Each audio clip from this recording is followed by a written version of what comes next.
The morning they buried my mother, I got a text from my landlord telling me I had 30 days to leave. I didn't cry. I just stood there in the rain, black dress soaked through, holding my phone with one hand and a white carnation with the other, staring at those words on the screen like they were written in a language I'd never learned. 30 days. My mother's body was still warm in the earth, and the clock had already started. That was the beginning of the worst week of my life. But I need to take you back a little further, because nothing about what happened that week makes sense, unless you understand what I had built and how long it took me to build it.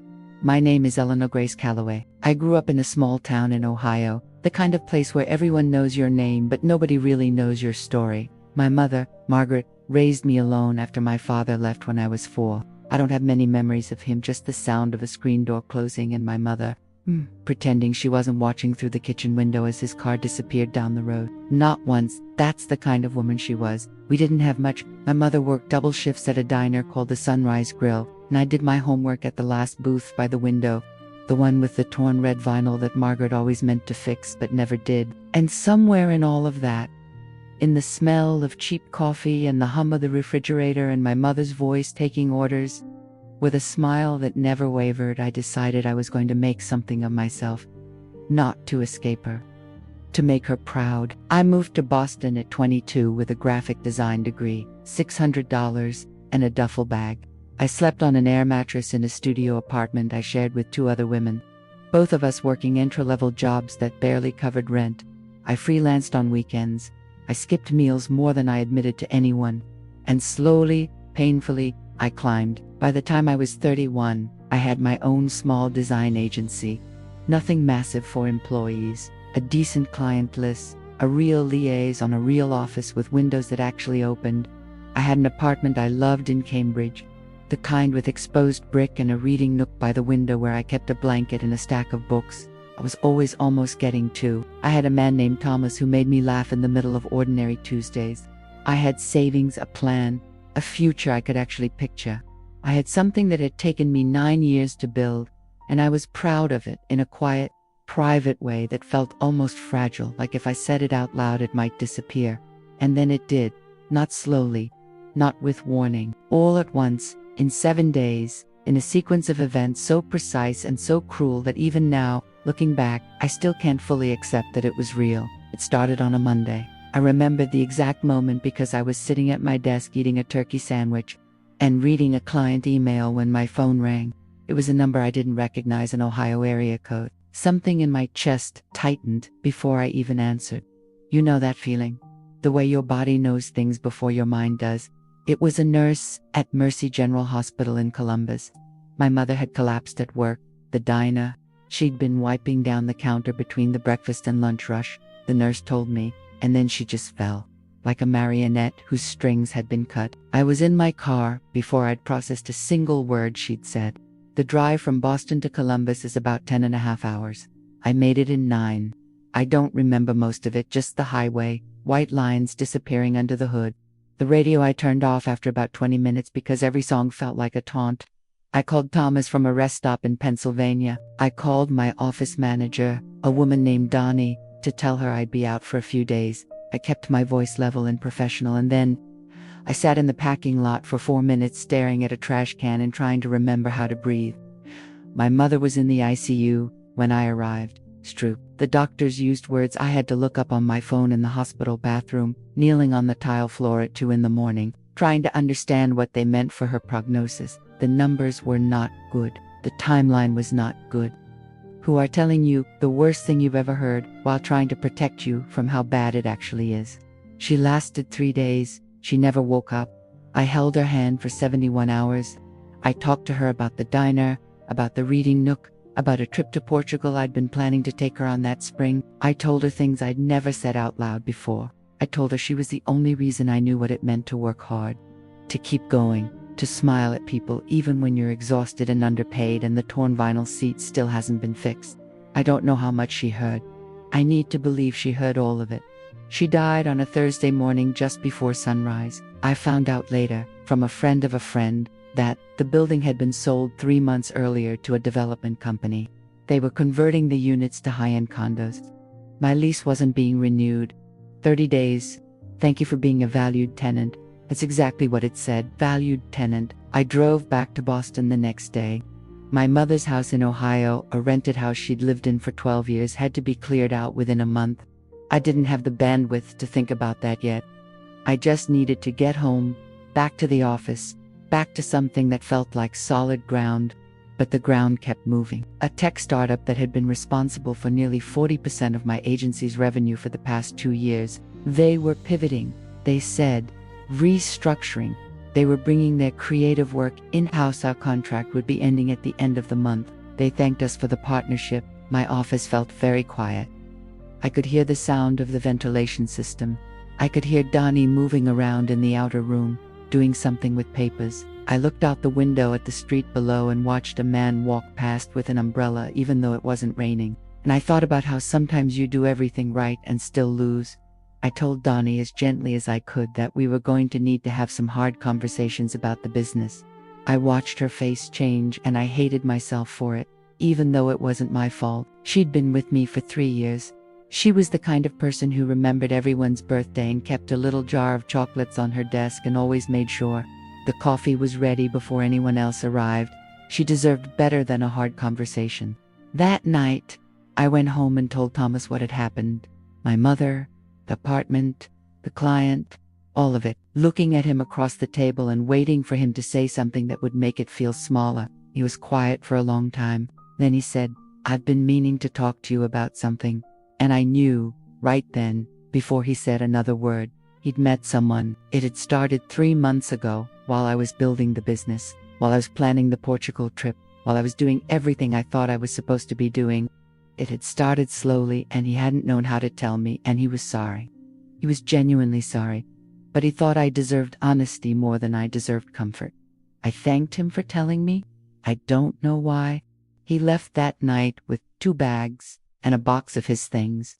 The apartment felt enormous after the door closed. I stood in the kitchen for a very long time, looking at the space where he'd stood, and then I sat down on the kitchen floor, not dramatically, not crying, just sat down because the chair felt too far away, and I tried to think about what came next. That's when I noticed something.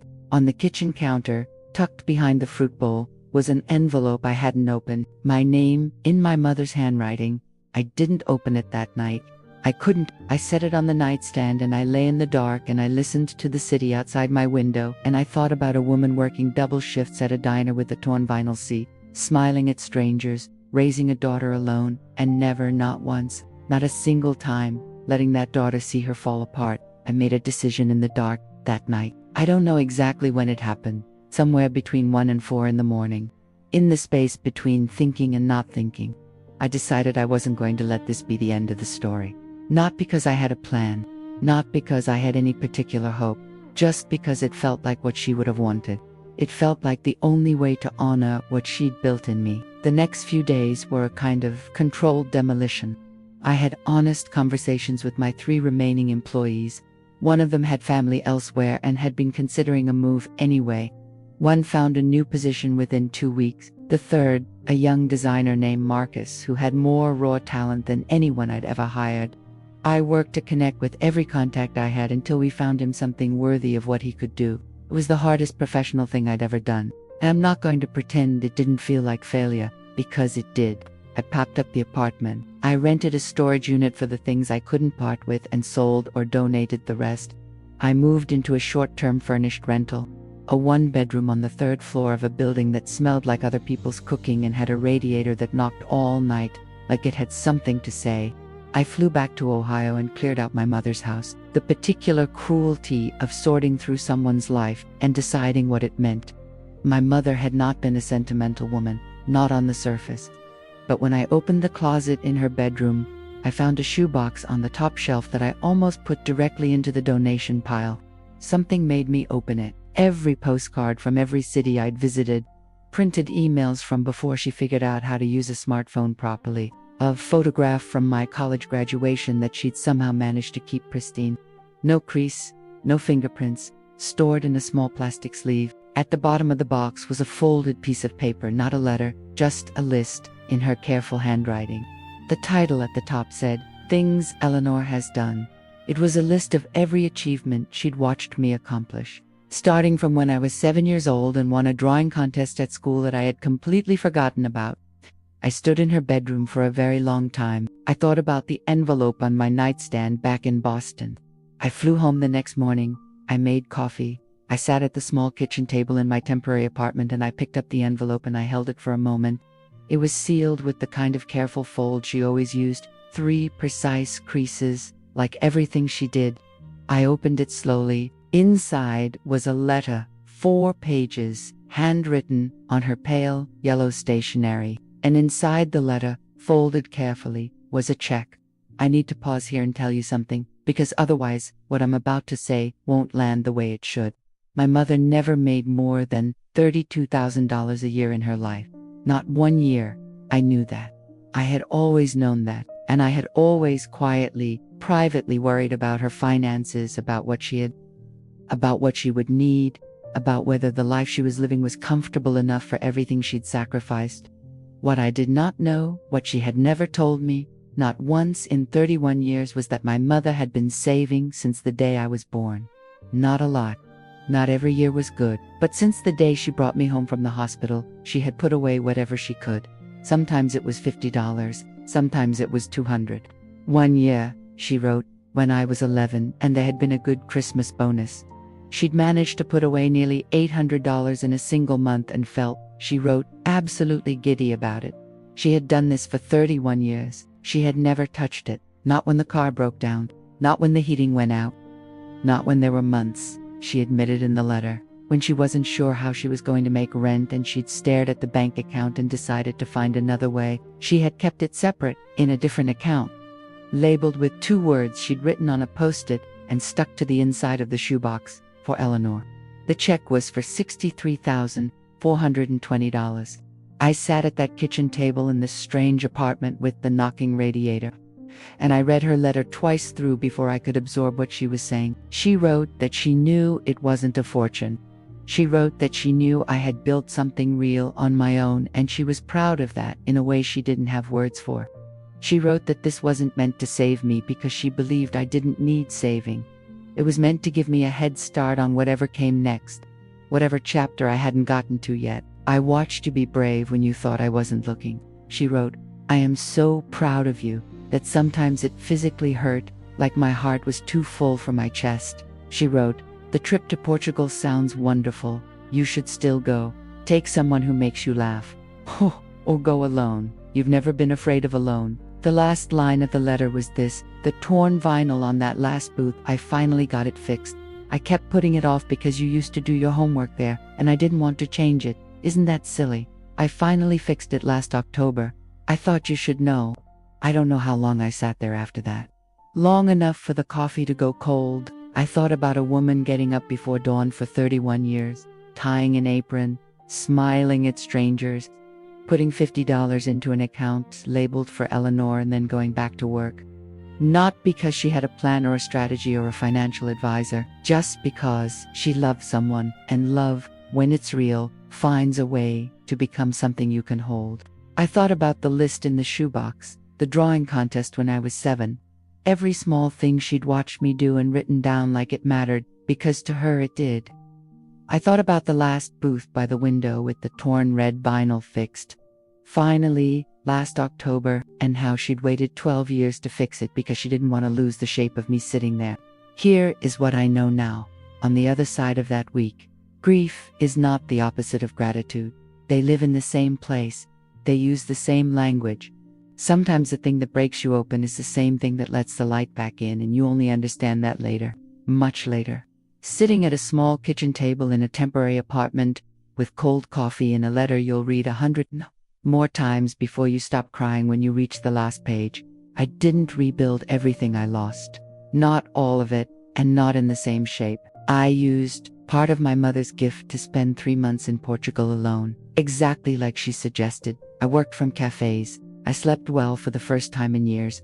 I started a new project, smaller than the agency, more focused, something that felt like mine in a way that was quieter and more honest than what I'd built before. I went back to Ohio that winter and visited the diner. The new owners had kept most of it the same, the coffee smell, the hum of the refrigerator, The regulars who still came in at the same times out of habit and loyalty. The last booth by the window had new vinyl, red, still, but darker, richer, no tear.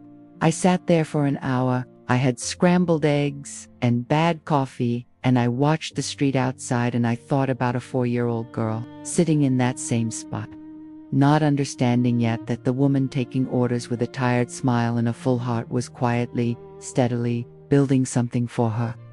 Not a fortune, not a rescue, just proof, $63,000 worth of it, folded neatly and placed in a shoebox on a shelf that she had been thinking of me every single day from the very beginning. I don't know what you're carrying right now. I don't know what week you're in the middle of, what you're trying to hold together, what it feels like when you lie in the dark and wonder if the ground is ever going to stop moving. But I want to tell you something my mother never said out loud, because she was not a woman who said things out loud that she could show instead.